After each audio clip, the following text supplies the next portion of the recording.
What's up guys, Emile Hoogenhout here. I'm an Ableton certified trainer and 2011 Red Bull Music Academy participant. And I just wanted to take this time to say thank you very much for joining me for another Ableton Live tutorial.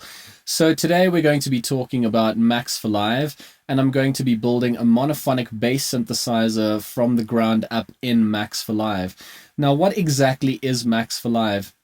Well, Max4Live is the relationship of two applications, Ableton Live and Max MSP, which is a visual programming language that was designed in the mid-80s from a San Francisco company called Cycling74.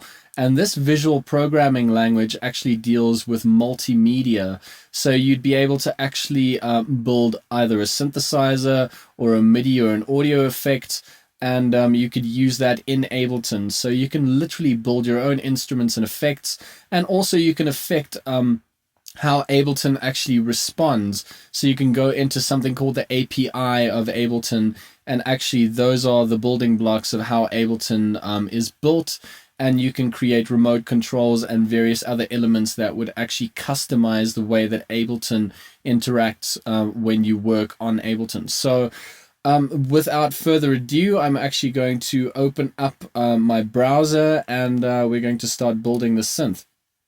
So you want to go to your Max4Live menu over here, and you want to go to your Max Instrument drop-down menu and just drag in a Max instrument.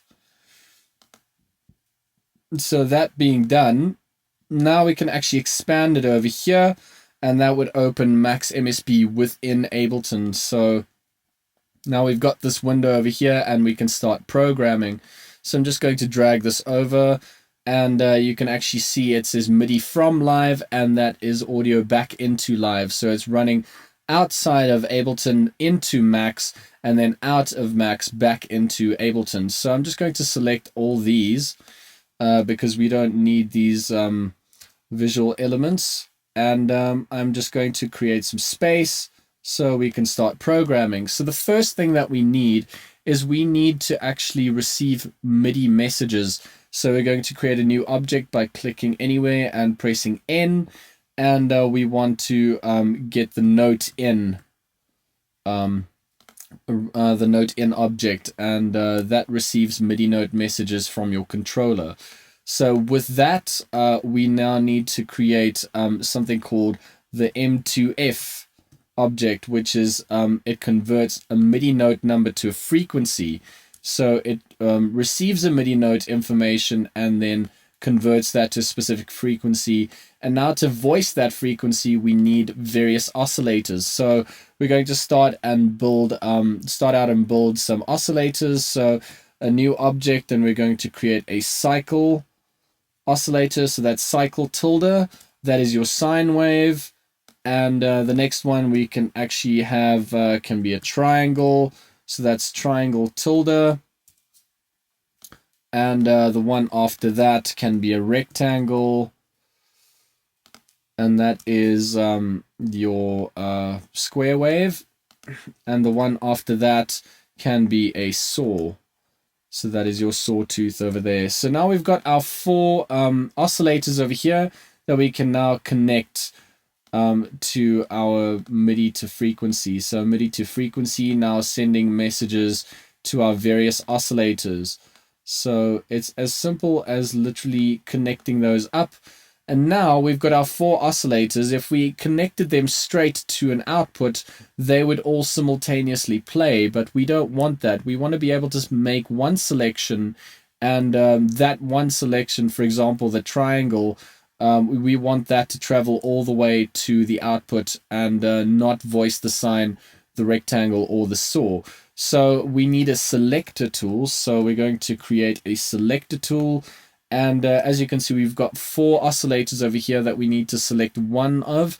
So we're going to put the number 4 in there. And now we've got 4 relevant inputs to connect our oscillators to these inputs over here. Now, the leftmost input over here is actually for something called a live menu. So we're going to bring in a live menu, and this live menu is going to allow us to create a pop-up menu for our interface of our synthesizer so that we can actually make the necessary selection of the various oscillators. So I just connected the output over here on the left-hand side to the input of the selector, and let's go into our inspector to actually tailor make the selections of these various oscillators. So I'm just going to select it and press Command I, and now we are in something called the Live Menu Inspector.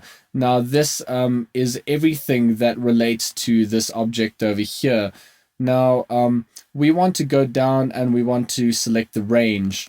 Just double click over here and start typing in the various selections of the menu that I want. So the first selection would be none, the second selection would be sine wave, the selection after that would be triangle, the selection after that would be square or rectangle, and the selection after that would be sawtooth.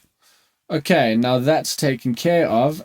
When I press Command and click on here, now you can actually see all your various oscillator selection menu that you've created. So various elements within that. So we're going to now take these outputs and connect them to the selector. Now you can actually see these cables look different to the cables that we've been dealing with. These cables actually represent audio. These cables show you that you're sending an audio signal from this oscillator to the selector over here. So let's just connect all these guys up. There we go. And what I want to do now is I wanted to create another oscillator selector that I want to set up and blend the two signals of these two oscillators. So for example, if I've got another one on the right hand side over here, I can actually blend, for example, a triangle wave with a sawtooth wave with a live dial, and I'd be able to actually blend it to make my monophonic synthesizer a bit more interesting. But before that, I'm going to create something called a subpatcher. I'm just selecting my various oscillators and the selector, and I'm just going to press Shift Command E, and that's going to create a subpatcher. Now a subpatcher actually is just a grouping of your various elements that you want to patch. So it hasn't changed anything. It just literally like created all of these different things in one object. So now we can rename this. So just keep that P over there, and we're going to call this Oscillator. So now that's sorted. What I want to do now is I'm just going to Command double click on here, and I just want to show you what it looks like. So now you can see you've got your various oscillators and your selector over here. Now we want to create an outlet for that because this is now not running out, and we want to carry on patching. So we're going to just right click, and let's just go to our Object Explorer, and I just want to drag an outlet in here. So this outlet now can connect over there. And when I close this up, you can actually see you've got an outlet now that you can carry on patching with. Now, the cool thing is why I actually decided to create a subpatcher is it's going to be easy for me to actually just select these two objects now and just copy them over. So I'm just going to press Alt, drag these guys out, and now I could just take my MIDI to frequency and just connect this once, and it's going to connect inside there to all these different oscillators and go into the selector over there. So there we go. That is sorted. We've got our two drop down menus. Let me just see. Yeah, that looks good. And now what we need to do is we need to go back to our velocity over here of our note in object. Now the velocity at the moment is just going to stay at 127 the whole time because we haven't actually told our synthesizer to be velocity sensitive. So what I'm going to do is I'm just going to create an expression. So I'm going to press N. I'm just going to divide by 127 and just select the output of the velocity over here to the input of this expression over here. And I'm going to run this into an ADSR. An ADSR is an attack, decay, sustain, release envelope. ADSR. is going to allow us to create a lot more depth within our sound. It's going to allow us to play with the attack, decay, sustain, and release, and create various types of expression inside our synthesizer, because it is going to be a bass monophonic synthesizer. So there we go. That is now connected. And this velocity message is going to run into our ADSR, which in turn is going to run into the plug out over here. But before we get there, I want you to actually have a look at the top inlets over here. So you've got your attack inlet, you've got your decay, you've got your sustain, and you've got your release. So what I want to do is I'm going to create some live dials. So just N, and I'm going to create 3 live dials that are going to be similar, because three of those menus over here, or 3 of those elements of the ADSR are actually time based. So these 3 elements, your attack, decay, and your release, are time based elements. So I'm going to select these live dials, right click, and I'm just going to go to prototype, and I'm going to select time. So I'm going to create one more live dial, and that's going to be for sustain. And now we can actually rename them. So we're going to go to Command I, which is our inspector, and we can start renaming them. So I'm just going to scroll down and just start renaming them. So the first one would be attack. The second one would be decay. The next one would be sustain.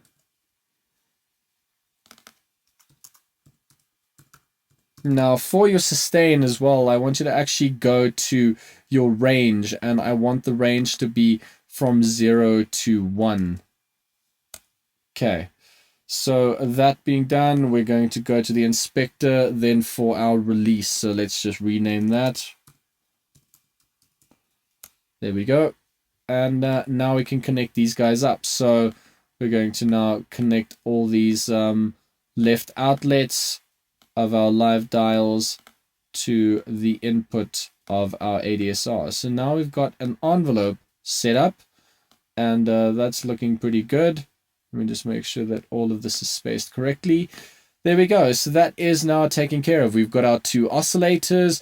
Now what we want to do is we want to blend the 2 oscillator outputs, and we need to actually use something that has already been created in Max. And that's what's so great about Max, is there are various objects that have already been created that you can actually dissect and see how it was built.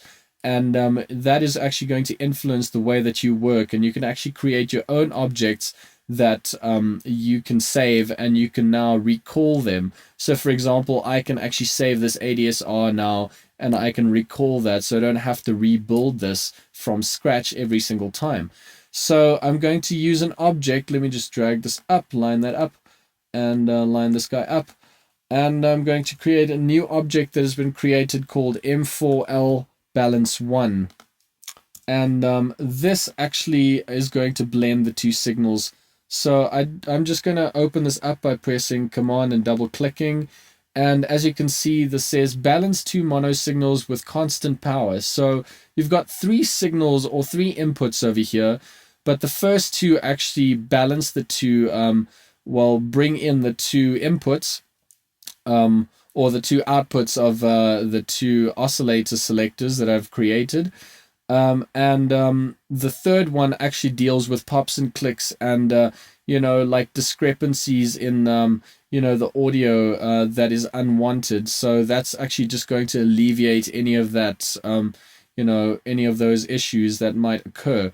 And that's all going to be mixed down to a single output over here. So that is a very nifty object. So we're going to select these outputs over here and just connect them up. There we go.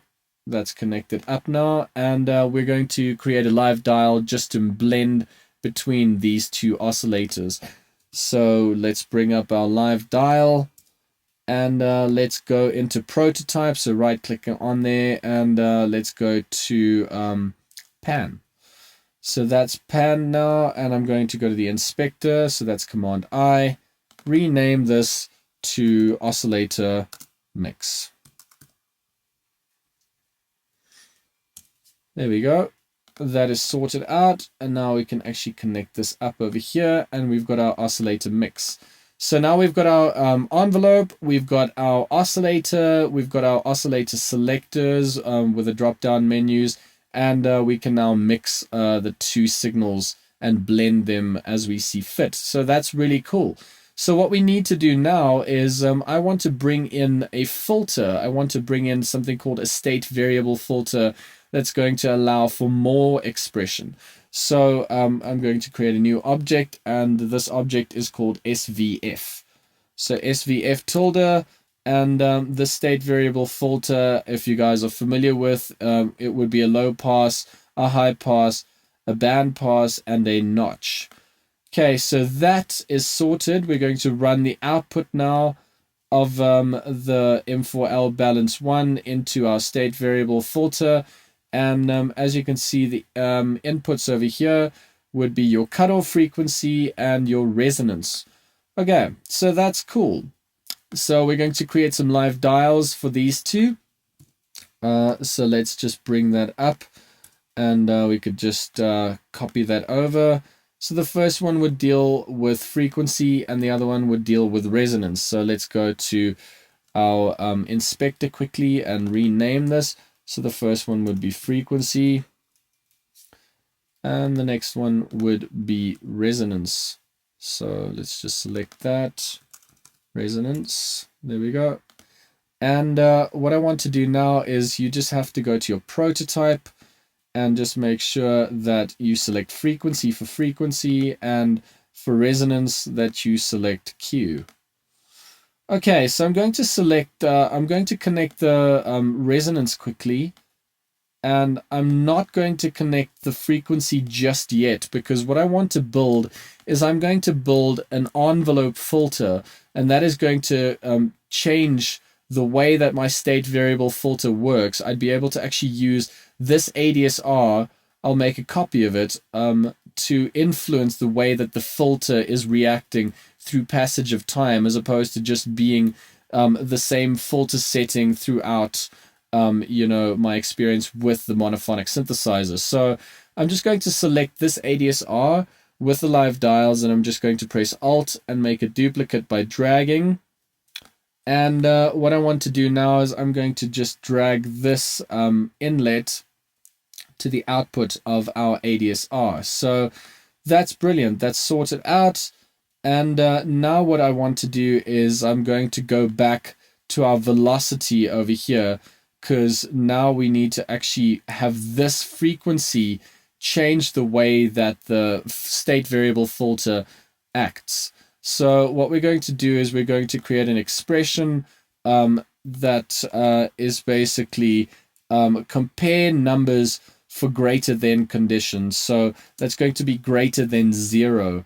So anything that is greater than 0, which would obviously be any note that I'm playing, would actually then pass through the state variable filter and then in turn be affected by our filter envelope. So this is now going to the left inlet over here, and we're going to create another expression which is multiply two numbers, and we're going to multiply the two numbers by 1. And whenever you don't know what's going on with any of your objects, you can always just click on there, right click, and just say open reference, and it'll load the documentation for you, and then you can actually see multiplies two numbers together and outputs the result upon receiving input in the left inlet. So it's already receiving the input on the left inlet through the 127, but the frequency is going to be the determining factor of how the state variable filter works. So I'm going to connect that over there, and this in turn is going to connect into my ADSR. So there we go. That is now sorted out. That looks all good. And what I want to do now is I'm going to now just need to connect this output of my envelope, and I need to connect my output of my state variable filter. But before I do that, I need to create something that would select through these 4 settings. So you guessed it, I'm going to create another selector, and with 4 inputs. So the selector is going to go in and connect the low pass, high pass, band pass, and notch. And we also need to create another live menu. So live menu, that's going to allow us to actually use this in the interface. So let's go to the inspector after I connect this. So Command I, and let's make some changes to the range. So the first selection would be none. The second selection would be low pass. The next one would be high pass. And the next one would be band pass. And then you've got notch. There we go. That is taken care of. That's connected. That looks good. All of this is connected. Yeah, it looks great. So now with our plug out, I'm going to create 2 more objects. I need to mix the two the 2 frequencies, or the two inputs. So I'm going to combine the frequencies, or I'm going to actually multiply the 2 signals by 0. So that goes from my selector to the input over there, and that is from my ADSR to the input over here.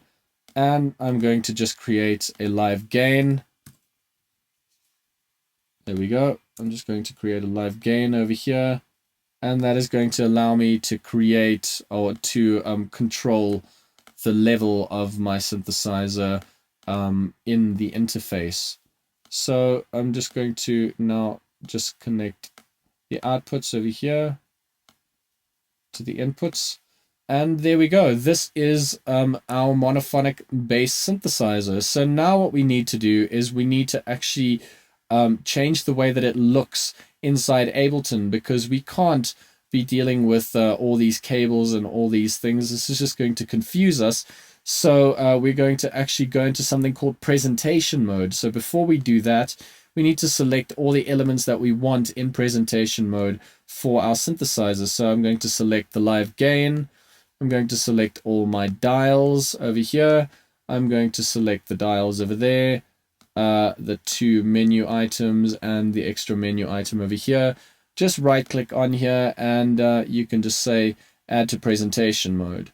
So add to presentation. Now you can see all these red blocks around these elements, and now we can go into presentation mode, and all these other elements will disappear, and we can start looking at what our synthesizer looks like. So that being done, now we can actually go in and start making some changes. So now we've got our 2 oscillators, and we've got our state variable filter over here, our oscillator mix, so we can drag that, put that in there in the middle. That looks good. And then we've got our frequency and resonance, which we can pop in over there. And then we've got our ADSR, which we can pop over here. Let's just bring that up. And then we could pop that over there. Cool. That looks good. Let's make some space, because I'm going to put some text in there as well, so that we can actually remember what we've got here. So there we go. That looks 100%. I'm pretty happy with what that looks like. And now what I want to do, let me just make this a bit smaller. I'm just going to bring in a panel just for aesthetics, so that it looks a little bit better. So new, and oh, I don't have to do that. I can actually bring it in on the Object Explorer. So right click and just go to the Show Object Explorer, and just go to the search. and we're going to search for a panel. So I'm just going to drag this in, and this panel over here is just going to create a little bit more of a friendly look to our synthesizer. Okay, cool. So that is sorted. We now need to send it to the back. So right click and just say send to back. And we can change the color. So let's go into our inspector. And let's just select a different color. So we can make it a bit lighter. And yeah, let's give it like a greenish color. Moss green vibes. Okay, so yeah, we've got our moss green vibe going on here.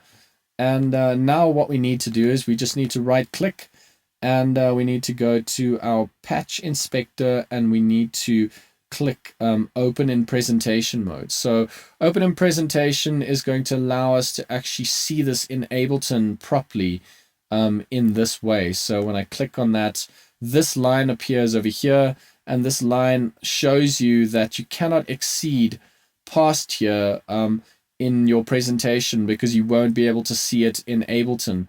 So as you can see, everything is within the line. If it's not, then you can just make your changes accordingly. But yeah, that's pretty much the vibe. So all we need to now do is we can lock this patch. We can we can press Command and S, and we can save this. So let's save this device as mono synth. Okay, so there we go. We've got mono synth saved. Let's close Max. And now you can see the mono synth that we've built is in Ableton. So that's really cool. So off the bat, you can now start making changes. But just to be safe, this is what I normally do. I generally, after programming, I'll remove the synth or the object or device that I've created, and just reopen it. So I'm just going to take that out. Go to my browser, go to my Max Instruments, and just grab that mono synth and just pop it back in there. Cool. So let me just take this down. You want to always be sure when you're busy programming that you've got your stuff sorted. So I'm just going to bring in some reverb just for taste. And I'm going to select some oscillators. Let's get the mix going here, and the high pass filter, and let's see what we've got. Let's see if we can bring some life to the party. Okay, that's sounding good.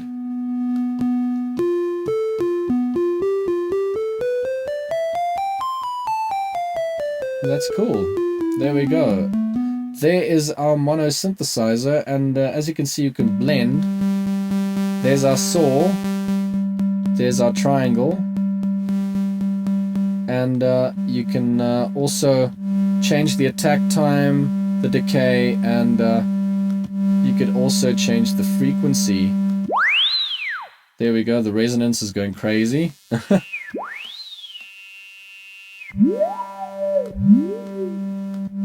Yeah, so there we go. That is how you build a monophonic synthesizer in Max4Live. And if you guys have any questions, please feel free to ask me. You can email me at bear.things@gmail.com. Please feel free to add or let me know of devices that you've built, and it would be very cool to actually see what you guys are up to. Yeah, that's pretty much the vibe. I'd just like to take this time to say thank you very much for joining me for this tutorial, and I look forward to hearing from you guys. Thank you so much. Cheers.